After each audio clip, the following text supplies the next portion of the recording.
தங்களது வீட்டை துறந்து காடுகளில் குகைகளில் துறவி மடங்களில் தனிமையில் இருந்து கொண்டு தங்களுக்கே விடுதலை அல்லது பரகதி தேட முயற்சிக்கும் பல முனிவர்கள் உள்ளனர். மற்றவர்களை பற்றி அவர்கள் கவலைப்படுவதில்லை. எப்போதும் அந்தராத்மாவிலேயே தம்மை மறந்து மூழ்கி இருப்பார்கள். சாய்பாபா அவ்வகையைச் சார்ந்தவர் அல்ல. பாபாவுக்கு வீடு இல்லை, மனைவி இல்லை, மக்கள் இல்லை, சேய்மை அண்மை உறவினர்கள் யாருமே இல்லை.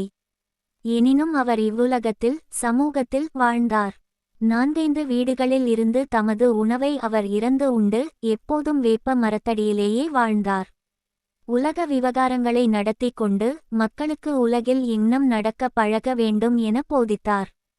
கடவுள் காட்சியை பெற்றபின் மக்களின் சுபிட்சத்துக்காக பாடுபடும் முனிவர்களையோ சாதுக்களையோ காண்பதரிது. சாய்பாபா இவர்களிலெல்லாம் தலையாயவர். எனவே ஹேமத்பந்த் பின்வருமாறு கூறுகிறார். இத்தகைய அசாதாரணமான அறிவெல்லை கடந்த விலைமதிப்பற்ற தூய்மையான மாணிக்கக்கல் சாய்பாபா அவதரித்த நாடு ஆசீர்வதிக்கப்பட்டது.